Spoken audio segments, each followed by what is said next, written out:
კოალიცია ცვლილებისთვის ერთ-ერთ ლიდერს პატიმრობაში მყოფ ნიკა მელიას დღეს ახალი ბრალი წარუდგინეს. პროკურატურის განცხადებით ოპოზიციონერმა პოლიტიკოსმა 2025 წლის 10 ნოემბერს ადმინისტრაციულ საქმეთა კოლეგიის მოსამართლეს თორნიკე ქოჩქიანს სიტყვიერი შეურაცხყოფა მიაყენა. ქოჩქიანი ნოემბერში ოპოზიციონერი პოლიტიკოსის ადმინისტრაციულ საქმეს განიხილავდა. მაშინ მოსამართლემ მელია ლისის ტბის ასახვებთან დაკავებისას პოლიციელის შეურაცხყოფის საბაბით 5,000 ლარით დააჯარიმა. ადვოკატი გიორგი კონდახიშვილი ამბობს, რომ საქმის განხილვის დროს თორნიკე ქოჩქიანს მელიასთვის შენიშვნაც კი არ მიუცია. შესაბამისად გაუგებარია რა შეურაცხყოფაზეა საუბარი. დღეს დილით დამიკავშირდა ვაკე საბუთაო საგამოძიებო სამსახურიდან გაუმძებელი და მორიგჯერზე გვაცნობეს, რომ ნიკა მელიასთან მიმართებით გამოტანილი დადგენილი ბრალდების შესახებ, გასაოცარია, მორიგი ბრალდება, უკვე სათვალავი აგვერია.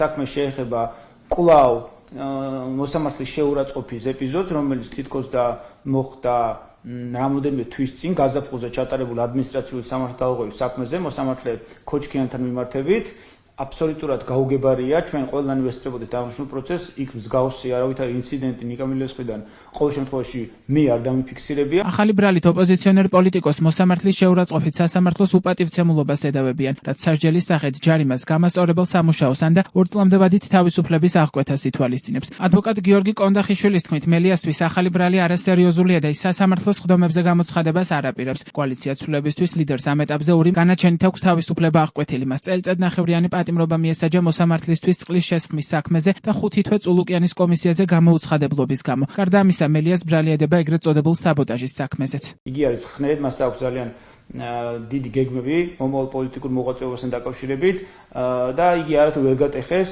იგი არის ფაქტობრივად ძალიან მოტივირებული და აღნიშნული გადამდები არის სხვისთვის. როგორც ჩანს, როგორც მოგეხსენებათ, მას უსმენენ, იგი არის 22 საათიანი მეთვალყურების ქვეშ და ეს არ მოსწონს და ცდილობენ ახლა ფსიქოლოგიური ტერორი მოუწყონ, რომ ყოველთვიურად წარმოიდგინეთ ამ წელში მე მგონი მეოთხე ბრალდებაა და როგორც ჩანს, უნდა ნიკას გატეხვა, რომ იგი ჩავარდეს სასწაულთებაში, მაგრამ ალბათ ვერ გაიცნის ეს ადამიანი, რომ მიუხედავად აი ამ უსამართლობისა, რაც მის თავს ტრიალებს წლების განმავლობაში, იგი არ თუ გატყდა, ბევრად უფრო მოტივირებულია და ბევრად უფრო ასხივებს ბრძოლის ჟინს. ნიკა მელიას რიგით მეოთხე ბრალთან დაკავშირებით დღეს საგანგებო ბრიფინგი გამართეს მისმა თანაგუნდელებმა. კოალიცია ცვლილებისთვის წევრები ამბობენ, რომ რეპრესიები ქართული ოცნების წინააღმდეგ მათ ბრძოლას ვერ შეაჩერებს. მე ახალი ბრალი ნიკა მელიას წინააღმდეგ მინდა საზოგადოება მიცოდეს. ეხება მისი გატაცების საქმეს. მაშინ, როდესაც ნიკა მელია გადაადგილდებოდა თბილისში, ის გაიტაცეს და შემდეგ გატაცების მიუხედავად კიდე უმატებენ ბრალს ნიკა მელიას თავისივე გატაცების საქმეზე.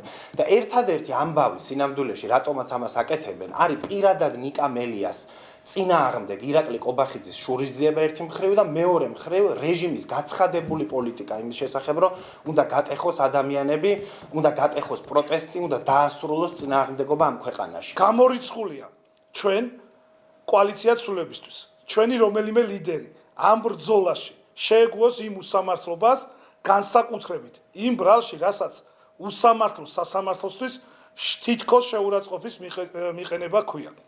გამოგონილი ბრალები, გამოგონილი საქმეებით რეჟიმი ცდილობს წინააღმდეგობის გატეხვას.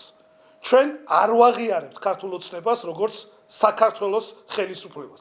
ჩვენ არ ვაღიარებთ ქართულ ხალხთან ერთად, რომ ქართული ოცნება წარმოადგენს ქართული ხალხის ნებას. ბრძოლა იქნება ბოლომდე, ბრძოლა იქნება ყველა პოლიტპატიმრის განთავისუფლებამდე. ბრალის წარდგენამდე ოპოზიციონერ პოლიტიკოს კლინიკაში გამოკვლევები ჩაუტარდა. ვივამედის კლინიკური დირექტორი ზურაბ ჩხაიძე მედიას ეუბნება, რომ პაციენტს კონსულტაცია ქირურგმა ჩაუტარა, შესაბამისი დახმარება გაეწია და პენიტენციურ დაწესებულებაში მკურნალობის გაგრძელების რეკომენდაცია მიეცა.